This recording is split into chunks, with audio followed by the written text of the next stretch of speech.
पश्चिम बंगाल का चुनाव बीजेपी के लिए एक वैचारिक लड़ाई थी, आइडियोलॉजिकल लड़ाई थी। और आइडियोलॉजिकल लड़ाई होने के साथ साथ बीजेपी के लिए ये एक बहुत बड़ी इमोशनल लड़ाई भी बन गई थी। और बीजेपी ये आइडियोलॉजिकल वॉर भी जीती और ये जो इमोशनल लड़ाई थी उसको भी जीती।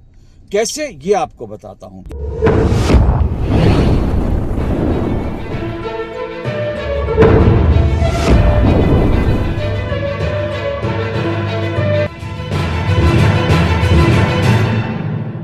चुनाव लड़े जाते हैं, हारे जाते हैं, जीते जाते हैं। सरकारें बनती हैं, सरकारें गिरती हैं। लेकिन पश्चिम बंगाल का चुनाव बीजेपी के लिए सिर्फ हार जीत का चुनाव नहीं था। पश्चिम बंगाल का चुनाव बीजेपी के लिए सिर्फ सरकार बनाने का चुनाव नहीं था। पश्चिम बंगाल में अब बीजेपी की सरकार बन चुकी है। शुभेंदु अधिकारी मुख्यमंत्री की शपथ ले चुके हैं। पश्चिम बंगाल में पहली बार बीजेपी की सरकार बनी है। पश्चिम बंगाल में पहली बार कोई बीजेपी का नेता मुख्यमंत्री बना है।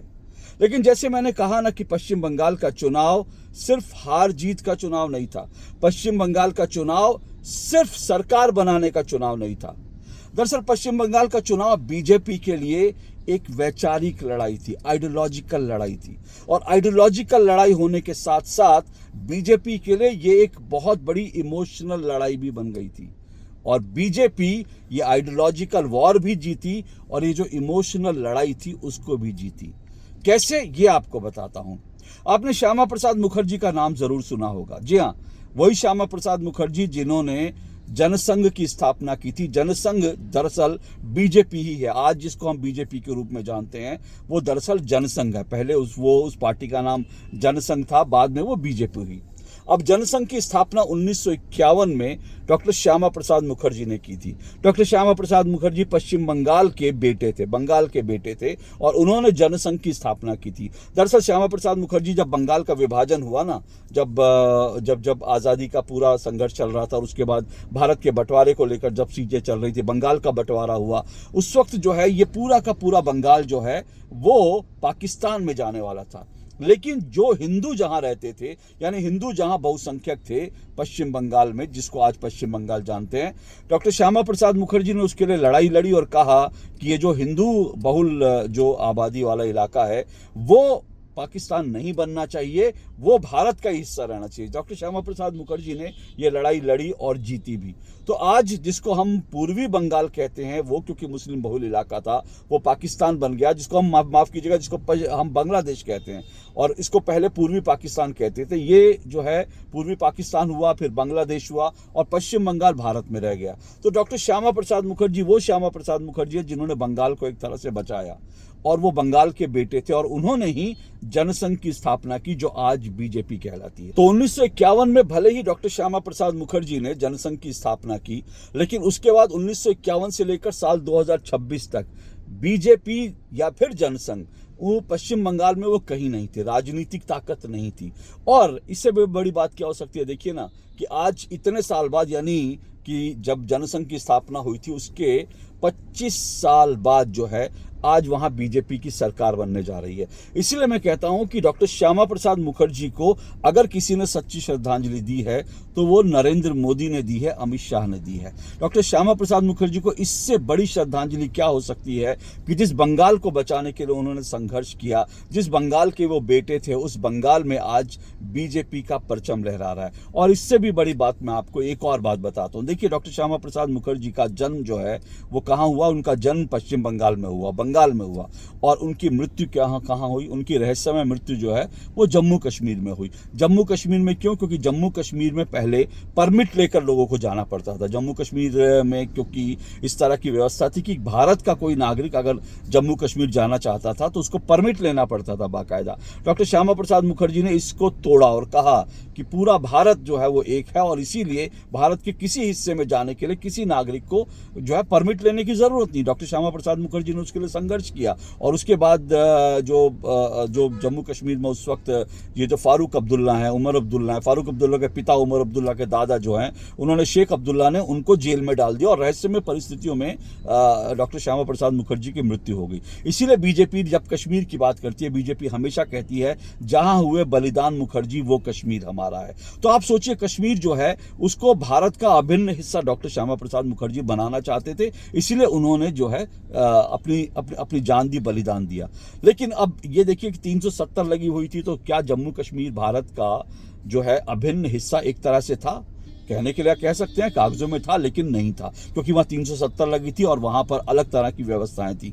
तो ये जो सपना था डॉक्टर श्यामा प्रसाद मुखर्जी का कि कश्मीर जो है भारत का अभिन्न हिस्सा रहे, उस सपने को किसने पूरा किया? उस सपने को भी अमित शाह और नरेंद्र मोदी ने पूरा किया। साल 2019 में जब जो है 370 को एब्रीगेट किया गया, तो उस वक्त जो है जम्मू कश्मीर भारत का अभिन्न हिस्सा हो गया और 370 के जो ऐसे नियम थे, ऐसे कानून थे जो जम्मू कश्मीर को एक अलग दर्जा देते थे शेष भारत से, वो हटा दिए गए।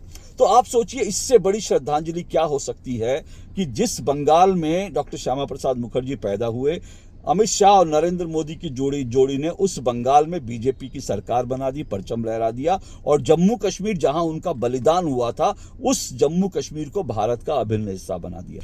इसीलिए मैंने शुरू में ही कहा कि ये लड़ाई हार जीत की, सरकार बनाने की लड़ाई नहीं थी। और देखिए ना, इस लड़ाई के लिए बीजेपी ने क्या कुछ नहीं गंवाया। बीजेपी इतने समय तक संघर्ष कर रही थी और आप ये सोचिए, आज 2026 में हैं हम, ठीक 10 साल पहले 2016 में जो चुनाव हुए थे, उस वक्त पश्चिम बंगाल में बीजेपी के सिर्फ 3 विधायक थे, सिर्फ 3 विधायक। 3 विधायक से वो 77 विधायकों पर पहुंची साल 2021 के विधानसभा चुनाव में, और अब उसके 207 विधायक हैं। आप सोचिए किस तरह से बीजेपी ने पश्चिम बंगाल में काम करके अपनी जो है जड़ें मजबूत की और कैसे सरकार बनाई है।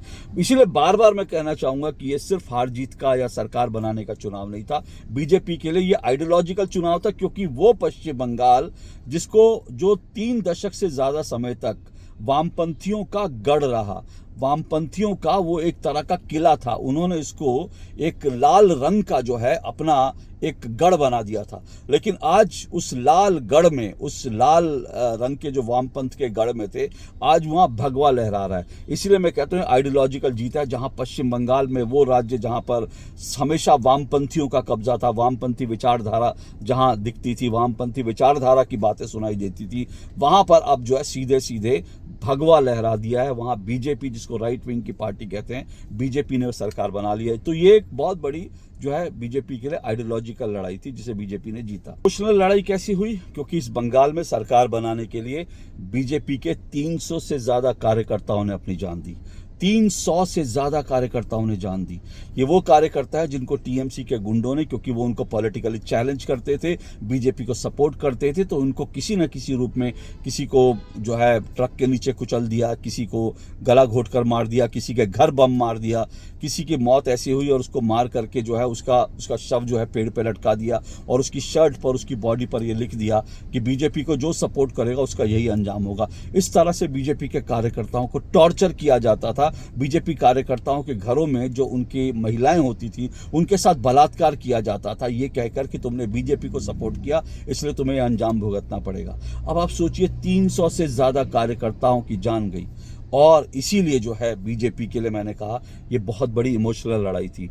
और जब जो है शनिवार को जब वहाँ पर शपथ ग्रहण समारोह हुआ, तो प्रधानमंत्री नरेंद्र मोदी ने ऐसे कई परिवारों से भेंट की जिनके सगे संबंधियों ने बीजेपी को सपोर्ट किया था और इसके लिए उनकी जानें चली गई। प्रधानमंत्री नरेंद्र मोदी ऐसे कई परिवारों से वहाँ पर मिले, और साथ साथ ये जो शपथ ग्रहण समारोह जहाँ हुआ, वहाँ पर एक बड़ा सा बैनर था, मतलब दीवार नुमा बैनर लगाया गया था। उसमें बीजेपी के उन तमाम कार्यकर्ताओं के नाम थे जिन्होंने बीजेपी को सपोर्ट करने के कारण जिन्होंने अपनी जान गंवा दी। ऐसे सभी कार्यकर्ताओं के नाम थे और उनके नाम जो है लिखे हुए थे उनको श्रद्धांजलि स्वरूप। तो ये बीजेपी ने उनको एक तरह से श्रद्धांजलि दी, उन कार्यकर्ताओं को जिनकी जान ले ली गई सिर्फ बीजेपी को सपोर्ट करने के लिए। इसलिए मैं कह रहा हूं कि ये बीजेपी के लिए बहुत बड़ी इमोशनल लड़ाई थी जिसको बीजेपी ने जीता। तो आइडियोलॉजिकल लड़ाई भी थी, इमोशनल लड़ाई भी थी, जिसको बीजेपी ने इस तरह से फतह किया, और क्या शानदार तरीके से फतह किया। और इसीलिए जब प्रधानमंत्री नरेंद्र मोदी वहां गए ना, पश्चिम बंगाल में जब शपथ ग्रहण समारोह में कोलकाता में गए तो उन्होंने जब वहाँ पर पहुँचे मंच पर, तो उन्होंने मंच पर जो है किस तरह से वहाँ पर एक तरह से साक्षात दंडवत हो गए। वो बंगाल की जनता को उन्होंने किस तरह से नमन किया, वो अपने आप में देखने का उदाहरण है। देखिए उस वीडियो को देखिए, मैं आपको दिखा रहा हूँ किस तरह से प्रधानमंत्री नरेंद्र मोदी ने सिर्फ हाथ नहीं जोड़े, सिर्फ शीश नहीं झुकाया, बल्कि वो साक्षात जो है दंडवत एक तरह से हो गए बंगाल की जनता के। इतने भावुक हो गए प्रधानमंत्री नरेंद्र मोदी। इसके साथ साथ वो जो मंच था, उस मंच पर मतलब बीजेपी एनडीए के बड़े बड़े नेता, मुख्यमंत्री, प्रधानमंत्री, गृह मंत्री, कैबिनेट मंत्री, वो सब तो थे ही, लेकिन वहां पर बीजेपी के उन कार्यकर्ताओं को भी बुलाया गया था जो बहुत पुराने जो है जनसंघ के समय से बीजेपी के साथ जुड़े हुए थे। प्रधानमंत्री नरेंद्र मोदी ने ऐसे माखनलाल सरकार, आपको वीडियो दिखा रहा हूं मैं, माखनलाल सरकार ये व्यक्ति हैं जिनको प्रधानमंत्री ने शॉल उड़ाया, उसके बाद उनके चरण स्पर्श किए। ये दिखाता है प्रधानमंत्री नरेंद्र मोदी कितने डाउन टू अर्थ हैं, किस तरह से जमीन से जुड़े हुए एक नेता है। प्रधानमंत्री हैं, दुनिया के सबसे लोकप्रिय नेता है, लेकिन उसके बाद बीजेपी के एक सामान्य से कार्यकर्ता के उन्होंने वहां पर मंच पर सबके सामने पैर छुए। और इसलिए क्योंकि ये जो माखनलाल सरकार हैं, दरअसल ये वो व्यक्ति हैं जो डॉक्टर श्यामा प्रसाद मुखर्जी के साथ जो है लगातार संघर्ष करते थे और उसके कारण इन्हें जेल भी जाना पड़ा था, यातनाएं झेलनी पड़ी थी। तो प्रधानमंत्री नरेंद्र मोदी ने उनको जो है कैसे उनको भावुक, उनका सम्मान किया और भावुक होकर उनके पैर छुए। तो बीजेपी के लिए नरेंद्र मोदी, अमित शाह ही नहीं बल्कि पूरी बीजेपी के लिए बहुत बड़ा एक भावुक क्षण है। और इसीलिए जब होम मिनिस्टर, गृह मंत्री जब अमित शाह पहुंचे थे बंगाल में और जब उन्होंने ऐलान किया कि शुभेंदु अधिकारी बीजेपी के नए मुख्यमंत्री होंगे, तब वो भी भावुक हो गए। और उनका भाषण मैं आपको कुछ हिस्सा सुनाता हूं कि किस तरह से वो भावुक हो गए और उन्होंने बीजेपी के उन कार्यकर्ताओं को याद किया जिनकी जान चली गई। 16 में 3 हुए, 21 में 77 हुए और 26 में 207 के साथ आज हमारा मुख्यमंत्री बैठा। ये यात्रा जितनी भव्य है, आनंददायक है, मगर यात्रा का मार्ग जबरदस्त असहनीय पीड़ा से भरा हुआ है। मैं आज भूल नहीं सकता कि 321 भारतीय जनता पार्टी के देवतुल्य कार्यकर्ताओं ने अपनी जान इस जीत के लिए गवाई है, विचार के लिए गवाई। मैं देश भर में घूमा हूं, पार्टी के अध्यक्ष के केरल और बंगाल, इसके अलावे कहीं पर इस प्रकार की क्रूर हिंसा का नग्न तांडव मैंने नहीं देखा। पहले कम्युनिस्टों ने और फिर टीएमसी। मैं आज हृदय के भाव के साथ वो सभी 321 कार्यकर्ताओं के परिवारजनों को देश की करोड़ों करोड़ों जनता की ओर से और भारतीय जनता पार्टी के करोड़ों कार्यकर्ताओं की ओर से भावपूर्वक नमन करना चाहता हूं। आपके परिवार के स्वजन ने बलिदान देकर हमारे विचार को तो मजबूत किया ही है, हमारी पार्टी को तो आगे बढ़ाया ही है, मगर मैं विश्वास दिलाना चाहता हूं आपके परिवार के स्वजन का वो बलिदान पश्चिम बंगाल की सीमा को भी सुरक्षित कर पूरे भारत को सुरक्षित। तो प्रधानमंत्री से लेकर होम मिनिस्टर अमित शाह और बंगाल के तमाम लोग और बीजेपी के तमाम कार्यकर्ताओं के लिए बहुत भावुक क्षण है।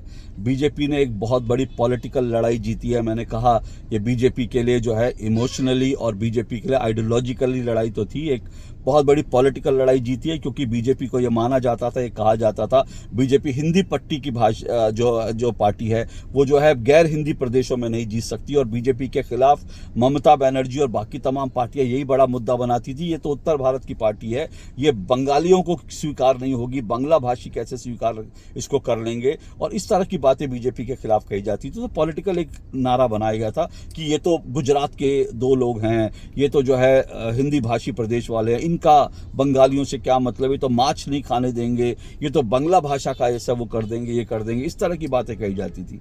लेकिन इसलिए उसके बावजूद बीजेपी जीती और शानदार तरीके से जीती।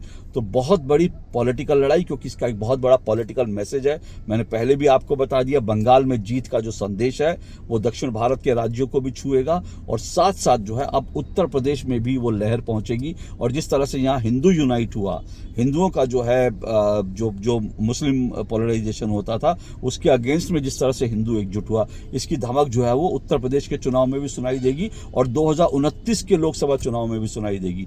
तो बीजेपी के लिए बहुत बड़ी जीत है, पॉलिटिकली बहुत बड़ी जीत है ये बीजेपी के लिए, जो है ये आइडियोलॉजिकली बहुत बड़ी जीत है और इमोशनली बीजेपी के लिए बहुत बड़ी जीत है। अब इसके जो परिणाम होंगे इस सरकार बनने के, जो आप देखेंगे वो अगले कई राज्यों में होने वाले हैं और कैसे कैसे इसका जो है इसके इफेक्ट पड़ रहे हैं, कैसे कैसे इसका प्रभाव बाकी देश की राजनीति पर पड़ेगा, उसके बारे में भी हम ज़रूर अगले वीडियोज़ में बात करते रहेंगे। आज के लिए इतना ही, नमस्कार।